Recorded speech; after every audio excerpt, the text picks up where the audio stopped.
So hi, I'm here at last at the Mecca of record stores, the Sound Cellar, with the famous Tommy Tighe. How are you, Tommy? Grand, thank you. Grand. Thanks for coming down. I'm delighted to be here. I just want to say, first of all, congratulations. You're nearly heading to 50 years opening. Yeah, very close with that.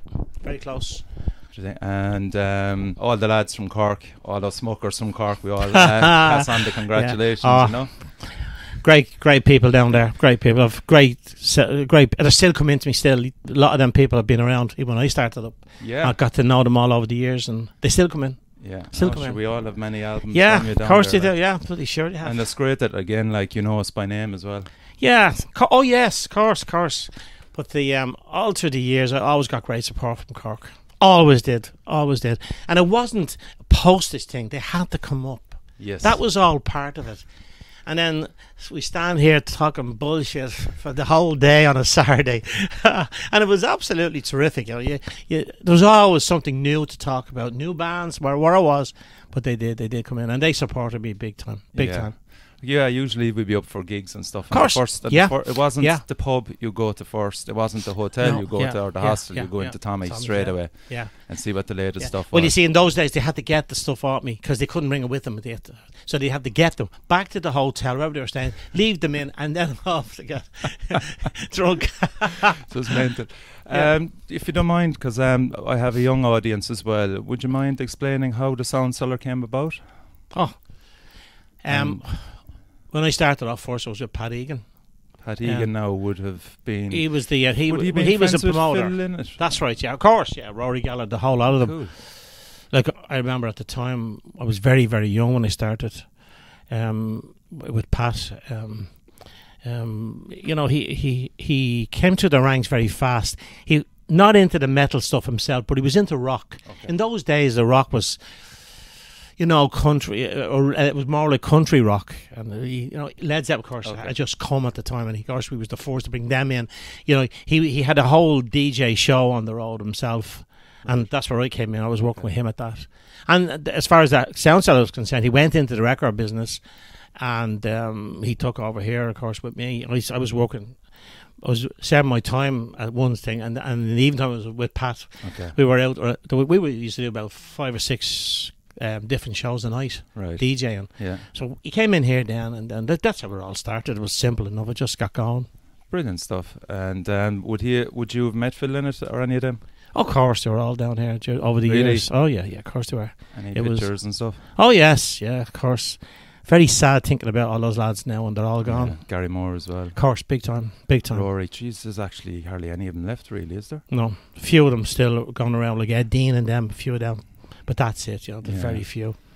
Pat Harris as well too, but that's it. Yeah, I know, yeah. So you took over the business then, Tommy, after Pat? Yeah, just I took it over for myself. First of all, I went in, we were sort of between us, we were doing it.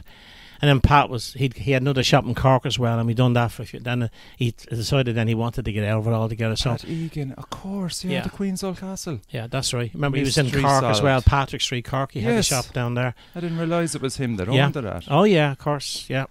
And I was looking after Dublin, he was looking after Cork, but he then decided he wanted to go off and do something else. I'm sorry, Tommy, was Pat from Dublin? Oh yes, okay. Yeah, in the city centre, not too far from Dalymount Park, the Mater Hospital, around that area.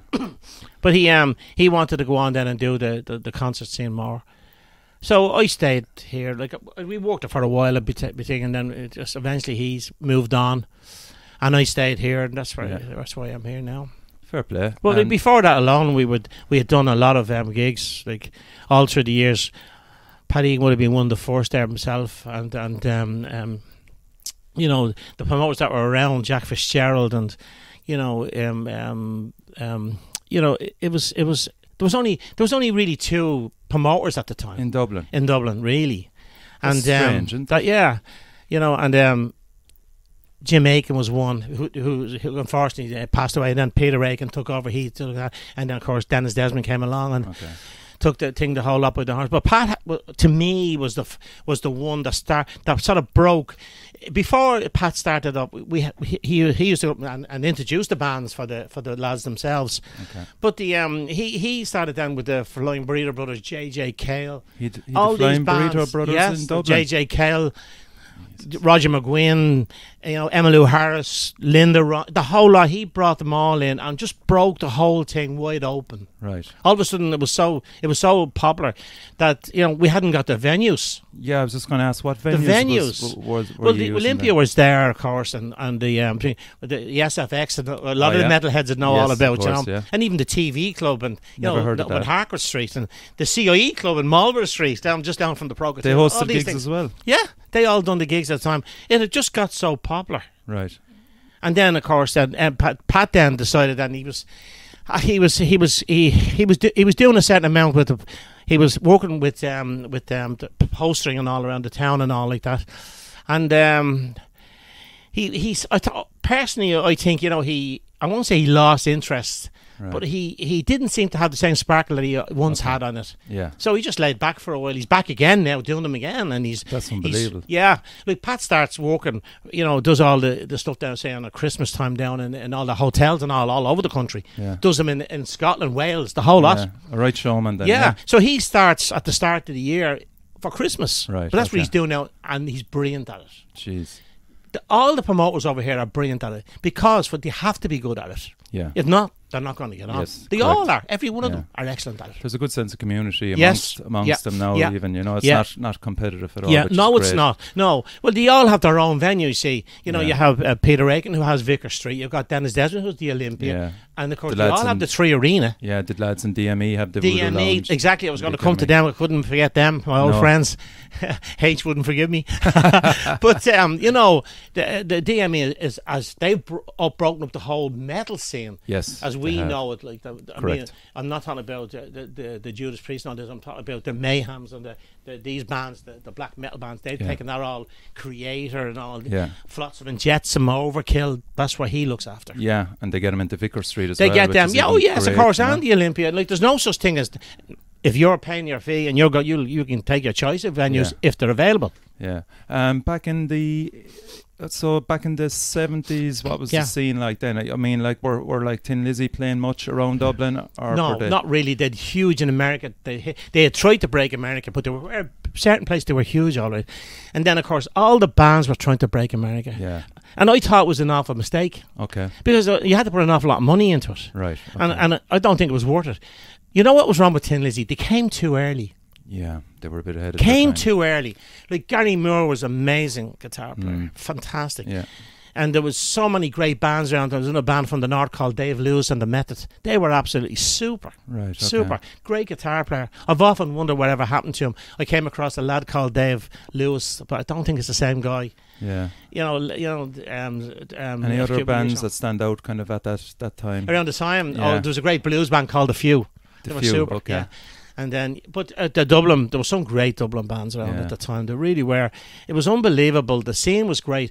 The scene was a real underground scene. Okay. Everybody, you walked in and everybody knew you. Okay. Yes. Except Marcus Connington. I remember myself, Marcus Connington, going up to see Dave Lewis and the Method come back. And the day before, Dave had been in an accident, broke his arm. He couldn't play. Right. And we were sitting there. And so next thing was announced on the thing. And we were saying, look, but he said this other guitar player, he was only 17-year-old, was called Gary Moore, had come down with them. Really, and we couldn't believe it. Like, I'd heard about him, hadn't heard him, but I'd heard about him. Same with Marcus Connington at the time. And we were there anyway. But there was this lad up, and I knew him well, because I wouldn't say he was the laughing stock, but we all said to ourselves, like, this fella's good, and he has, to get up on stage, because he couldn't play. Yeah. And I remember saying that night, because he got up a halfway through as well too, and then done it again. And I said to Mark that night, that fella's going to be brilliant. And he said, do you think so? Look at, so he has something about him. I don't know what it is. I said, but he was. And it turned out to be Jimmy Faulkner. Jimmy Faulkner, yeah. Oh, right. Okay. Who passed away, of course, as you know, a few years ago. Yeah. Played with everybody. He played with and no matter who played if anybody was one, he would be there. He was with Christy Moore and all. Yeah. You don't play for Christy Moore if you're not a good player. No, you don't. It's not true. He was a super player. And the scene then changed then in the 80s. It did, yeah. Kind of from heavy metal, kind of you were getting in a lot of big American bands then. True, very true. It got huge then, and sometimes you think maybe too big. Again, the venues got too small. Yeah.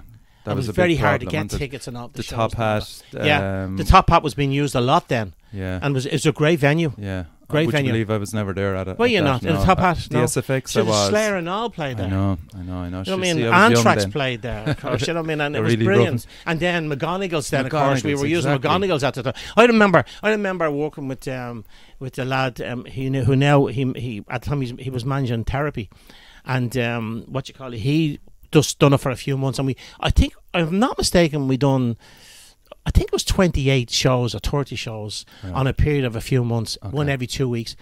Not one ticket didn't sell. Yeah. The whole lot. Sacred Reich were played. Yeah. Def Leppard even went in there. Yeah. Ozzy went in there. Yeah, Jesus. one every 2 weeks in McGonagall's. It was great, and people would come in and buy the ticket and then put £5 off at the time, which was only about £8 off the next ticket for the 2 weeks you after. serious? Put Yeah. their names down, and collect them down on the day. Wow, that's nuts, Oh yeah, isn't it? yeah, it was brilliant, absolutely amazing, Yeah. amazing. And of course, then again, it was all word of mouth, really, and through you, Big you know? time. Yeah, You know, it was all word of There mouth. was no social But that's the way media. we wanted it, though. Yes. Wanted it that way. You know what I mean? I remember two of the lads there now that they were going to see Motorhead, and they're playing the City Hall. They were looking forward to it. It was the first Motorhead album, actually, I think it was. And they went and arrived at the City Hall, and it was cancelled, and nobody told them. They couldn't put the bomber hanging off the roof of the City Hall. Yeah. You know, so These things went on then. yeah. See, there was a whole new world over here. It was at the time, you know. Yeah. But Ben, I actually seen bands come in here and went off the stage because they didn't like the size of it in the stadium, and because your man didn't like the size of the stage she was on. Really? The Strawbs, yeah. You serious? Yeah. People had to walk out. Jesus Christ. Yeah. And after no refunds or nothing, they just I think they got refunds all right, but it's just that everybody was in sitting down waiting on him to play. Didn't play. Just wouldn't play then. Jesus Nope. Christ. No. Then kind of going in, the 80s was the golden era. Then did you any of the Metallica lads? Did you ever meet any of them? Oh, I met them all. Yeah. Did you really? Yeah. I did. Yeah. I met them in England. I went over with Universal Records just to meet them. On 2 occasions, but yeah, they were A1. But they come over here and they come down. But the Sound Cellar was selling records by Metallica before anybody even knew who they were. Right. We'd got into it. Lucky enough, we'd heard, and I got in. I had to import the stuff in all the time, and because in those days you wouldn't get them over here. Okay. Yeah. A lot of people reckon now, since they actually did sign for the majors labels, they're on Roadrunner at that stage, but they were made that they've gone backwards more than forwards. You know? Any kind of out of the gigs, I'm sure you've probably seen thousands, is there any kind of standout moments there for you, with kind of bands? Well, I've coming seen through? Rory Gallagher, of course. He was brilliant. Okay, there you go. Yeah. And with no disrespect to Cork people, he was born in Ballyshannon. He's ours, go away. That's because I've got relations in Ballyshannon. My wife's family live up there. Very good. I had to get that in. Yeah. I'm hoping He was born in the Abbey. Well, do you know what? I'm hoping to get Donal on this at some stage as well. Of course. Why don't you? Yeah, of course. Yeah. But Rory stand out. Anything else? Brilliant altogether. Tin Lizzy were brilliant. They were all excellent altogether. All the bands that it'd be very hard for me to say who I liked. I seen 10 Years After ones who were absolutely stunning. Okay. Yeah. Stunning. Couldn't believe how good Alan Lee was. Yeah. He was an amazing guitar player. But I seen the Climax Blues Band. I seen all those bands at the time. They were huge. The sort of rock blues, not just blues. Savai Brown, amazing. Yeah. Jethro Tull. I seen them the first time they ever came to London. I was there at the time. I was Were you lucky, there? Yeah. and they were there. They came to the stadium. They played in the National Stadium. Yeah. And so did Fleetwood Mac, the original. Now there's my favourite guitar player, Oh well, Peter there Green. you go, Peter Green. Yeah. He's played Cork. I met him. Times. I met him in Cork. He actually spent loads of times in Cork with Paddy Egan. He did, and then he spent some time in Dublin as well before he actually went back to England. And sure, I mean, even the new as in inverted comma Fleetwood Mac, I've seen them 2 or 3 times, and they're just unbelievable. Unbelievable. They still are a great band. I tell you, who was brilliant too. Eric Clapton. Amazing guitar player. Yeah, he just makes it look so effortless. Well, that's it. It's just, and it's Like nearly boring on stage. Yeah, you know? if you hear him doing Double Trouble live, my God, the Yeah. guitar solo he does in that, it's just, and every time you hear it, gets better. Exactly. Yeah. What about George Thorogood and the Strawberries? I met George Thorogood. Did you really? Yeah. I never thought he was the finished product though. Yes, okay. I can Great see where you're player, going but the with that, solos didn't go on that they should have. Yeah. Like I love I love slide players, especially Dwayne Allman. Oh yeah. You know, great example. yeah. You know, great players, and people then say that we used to go on too long, but no. What about Jeff Healy? Yeah, great player. His band were brilliant. Okay, yeah. His band were absolutely stunning band.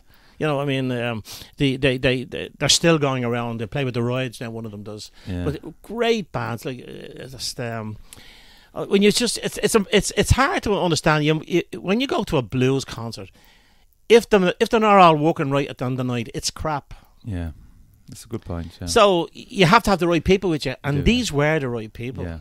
Like, look at Jeff Healy's band were together for years. Yeah. You know, a band like that doesn't Tight, last. you see. Exactly. Yeah. It allows them to work around the fringes, you know. Yeah, of course, yeah, of course it does, yeah.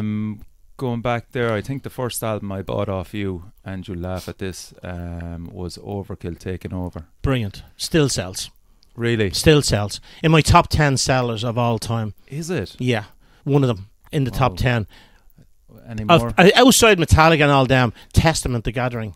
Oh, that's some album, yeah, yes. with Lombardo on it and Murphy. Yes, that was dream combination, really, wasn't it? Yeah, brilliant. That's another one of your favourites. Yeah, I'll tell you another album I love, and I can't get it. I haven't been able to get it for a long time, but I will come across it again. A band called Grip Inc. Oh yeah, the very Lombardo and Murphy as well. Did he? Yeah, you if I played it for you now, you would think it was Testament. Jesus. Yeah. Okay. No, but that's a great album. Now they've got 2 albums out. The second one is not as good, of course. The 2 boys not on it, but the first one is just called Grip Inc. Yeah. That's the one to get if you can find it. Yeah, that's an old one, isn't it? Yeah. I think. But they only done the 2. That's all. Yeah, because he formed them after Slayer. That's right. Yeah. I don't know about Slayer after Which, Lombardo leaving. Yeah, well, that's I thought they were great. The lad from Exodus was brilliant with them. Yeah. The what you call it? There's another great band that people don't know about. And I do try to push it because it took me a long time to get it, and I had to import her in from the States. Was Dublin Death Patrol. Oh yeah, we all know Dublin Death Patrol down Cork. Anyway, ironically enough. Yeah. Chuck Billy's band, yeah. Billy's, that's right, yeah. The 2 albums are brilliant. They're amazing, absolutely amazing. Some well worth getting if you're into that sort of if you're into that thrash metal stuff. It has to be in your collection. Yeah, that's a very good point. Unfortunately, they never recorded them. They never released them in vinyl. It's all just CDs. Yeah, it's interesting because Testament are always there. They're a band that always just turn up at a gig and just blow you away. You know, so but like we were talking earlier on between you, I love this band Grand Magus. Same thing, 3 lads in the car, turn up, no roadies, just do it all themselves, get on and blow you apart. Brilliant, absolutely stunning. And you were actually on about another band there, which you're giving a shout out there to Crow Black Chicken. Crow Black Chicken, what a band! So have you seen Crow Black Chicken live? Yeah. Would you believe I haven't? Haven't you? No. No, I haven't seen them because I work so. I tell you, I work so much, many hours and all. It gets to a point where you can only do so much. Yeah. And your body starts telling you to slow down a bit. Yeah. Now, I'm not saying I'm getting old, but I'm not. But yes, I would like to go to see them. They play up in Arthur's there in Thomas Street there, and I believe they're playing a gig soon, so I will go to see them. It's fascinating that you love them just through listening to them. You know? I can make an album out in a minute. I can just I seem to just be able to click. I pick up bands where no one else has heard of, and I do sell them. Yeah. You know what I mean? I don't just sit on an LP, and that's why they have all their albums are on sale here. There's actually one there on the wall that was recorded. It's a live album, only for sale in the Sound Cellar. Ah, right. Okay. And that's nearly all gone now, but for €10. But the sleeves on them and all, these lads don't just do things halfway. Yeah. They do it the full. They go into a full. Each album has its own booklet in it. Like, yes, €13. You know, some people say, "Oh, I'd rather have live albums than studios." Yeah, it's great that you get these people coming in here all the time. And one fella called Live Steve, he won't buy anything unless it's live. Another lad, he's into the blues, but he won't buy it unless the lad is coloured. So I'm up with that all the time. I'm going on. So again, these people, lads are talking about Crowback now and there.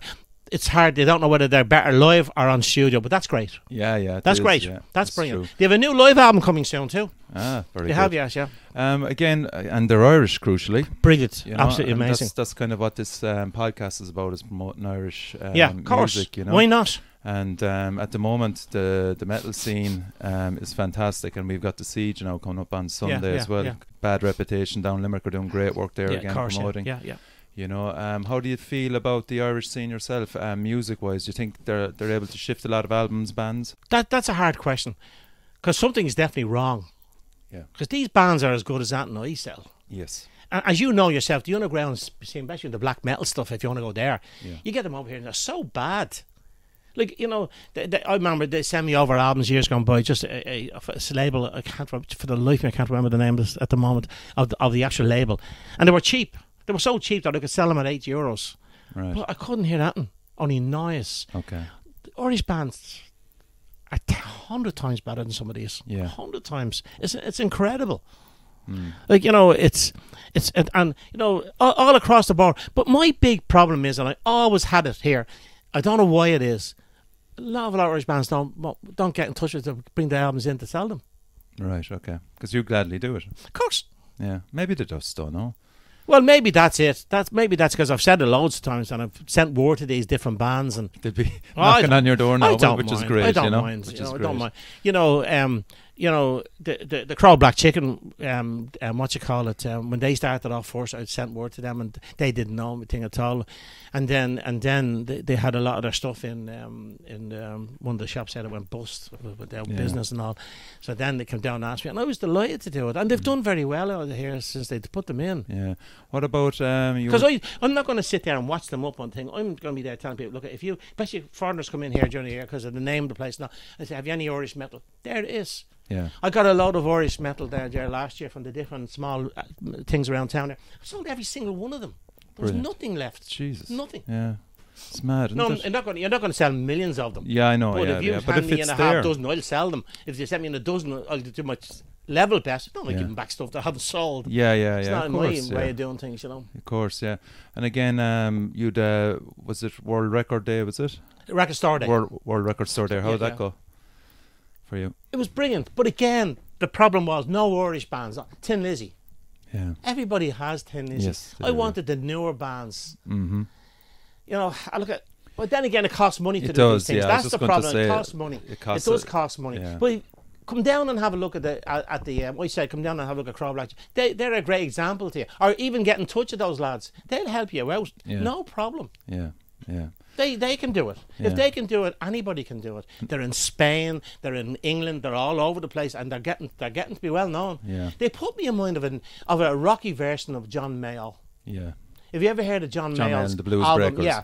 Yeah. But the album he done with Mick Taylor, Laurel Canyon. Yeah. Listen to that, Yeah. and you know what I'm talking about. Yeah. Amazing album. And the two lads then, Steve and Gav. Yeah. They love metal anyway. Yeah, You know, of course, yeah. big mass. They've got the Mastodon feeling fans for it, and all see, that. that's the Yeah, thing. Yeah. Yeah, it wouldn't be like they're not too far away from Clutch, really. No, know? you can say that too, yeah. Yeah. You can say, but see, I'm dealing with a different clientele down here. It's very hard to know what wall you put them on. I had them up there over Iron Maiden Yeah. because everybody's going to be looking at Iron Maiden then and say, yeah, see that band there too. yes. That's yes, yes. that's what you do. How do you think vinyl is going at the moment? Brilliant. Well, I never went out of vinyl. Well, yeah, I I always know. had Yeah, vinyl. you did, yeah. Like the lowest, the lowest. I was doing an interview last week and I said the same thing. The lowest I ever got as far as percentage of the shop on LP is the lowest part was about 26% was the lowest I ever went down. So Yeah. you know what I mean. It's Yeah. And what do you think about prices now as well? Are you governed by other people in relation to what you charge? no, I can't govern by anybody. Yeah, good. It's That's good to hear. No, I won't. That day I'll go if that happened to me. Yeah. But I do know that shops are giving out about this downloading and all that, and buying abroad. If the shops and the record companies got together and made it the prices better, there's no need. Like, how can you walk into shops and pay say $14.99 for a Madonna's CD, and you go up the road and Saxon is 20 something euro? Yeah, it's a good example. Yeah. You know what I mean? That doesn't work. Yeah, it's the Tesco's and And stuff. when I asked about it, you know, I was told straight, well, we don't sell too much of the metal stuff, so we have to get our prices on them. That's a load of crap. That's crap. Yeah. Crap. Yeah. And again, it's young people that are buying the vinyl now Yeah, because it's of course. it's a novelty for Yeah, them, you know. yeah. They wouldn't be used to it. What about Yeah. cassettes? Still going. I can get them when I can get them. Like Def Leppard released one lately, and Metallica. Really on Yeah. cassette? Yeah. Yeah, I got AC/DC's Back in Black lately too on Yeah. cassette. It's Well, funny, see, the problem you have there, the problem you have there is that it's very hard to go and buy a cassette tape now. Yeah, or actually a machine cassette player. Yes, player. Yeah. Jesus, when you think of it, like I mean, Yeah. back like that's probably because like a lot of us were broke when we were kids. You know, Yeah. the first thing you kind of would be able to get your hands on would be a cassette. That's it. Yeah. You know, and then you'd kind of save up and work towards the vinyl. Then Yeah, you know? of course. Yeah. But I was disappointed. Exactly, yeah, because the sound was so good. But then again, the more times you played it, stretched, then it was gone. You'd have to get the pencil out to fix the reel. Yeah. But all in all, though, the music in general, I think one of the mistakes that's been made is that you need promoters to push stuff into the likes of Cork, like City Hall and all, get that feeling back into it that was there in the 70s and 80s. Yeah. And I'm not just saying that because of Cork. Yeah. I've gone around. I went around. I've done 5 tours with Eric Clapton, and when he was over here and all, we played in Carlow and everywhere. But I'm just saying, he played even in Dundalk. He did. Right. Clapton did. Yeah, he did. Yeah, he went on cut out the gear a lot, and then you can play. They were brilliant. They even actually played down in the army barracks down in an Island Bridge. Jesus, mad, isn't it? Yeah. Because you see, they used to the army would be training in behind the National Stadium, and he promised them that he would play sometimes. So he did. Right. He played up in the army barracks. Yeah, different times, don't it? Yeah, it was great though. Yeah, innocent times, brilliant though. People enjoyed themselves. I just think nowadays, it's just then push out the boat that bit further because the room is there. Cork is there. Yeah, the fans are there. Of course they are. Of course they are. They are, yeah. Big time. Yeah, as a lot of bands, a lot of new bands now kind of use social media to their advantage, and it gets them out more, gets people aware of them more. How do you feel about the whole social media side of things? I hate it. Opinion? You hate it, okay, yeah. Go on. I don't answer my phone. Yeah. Because for the one reason, because if I do answer my phone, if somebody even looking for something, they're not on to ask me how I am, my house, they're talking like that. If they want something, and come in and ask me, I'm here. Yeah. Don't talk to me over a bloody and the texting business. You must be joking me. Yeah. I've only ever texted once in my life. Yeah. And that was to thank my wife for buying me my first phone, and my daughter showed me how to do it, and I haven't texted since then. Now, come here. We were all ringing you back in the day. Yeah. No, that's the shop is different. The shop, I know people are coming on. They are coming on to talk to me, biz, or they're on the thing. It's not like texts and phones. Yeah, oh God! Yeah. You ever notice when you get text as well too? I noticed at the very start, people forget how to spell. Yeah. Crap. Tommy, could you imagine us doing this interview now on texting? No. Definitely not with you anyway. Holy Jesus. I just wouldn't be able for it. So listen, Tommy, as I said, you're an icon for all of us. The store is iconic. We all love to come up here when there's gigs and stuff. We'll call in, say hello. It's very, very nice of you to say that. And it means a lot to me. And I will say now, lads that are listening, get your albums, Irish metal bands, get your albums into Tommy. Tommy will display. I hope in the summer, especially this year, I'm going to try and push it more, the Irish scene. Good, yeah. Fair Big time. I'd love to do it. Yeah. I don't care if I make money over it or not. Probably won't. Never do. Small bands like that. No. Yeah, it's great. It's great that you're behind that. Oh, so God, yeah. Yeah, brilliant. It's brilliant. So you've been listening to The Metal Cell with Tommy Tighe live in the Sound Cellar. Be sure to comment, like on Facebook and Instagram, and if you want to get in contact with me, it's themetalcell@gmail.com. And a special shout out as well to Verkolak from Dublin, the black death metal band. Tommy wants to acknowledge them, and their CD is also for sale in the Sound Cellar. So once again, Tommy, cheers, thanks a million. No problem at all. It was delighted.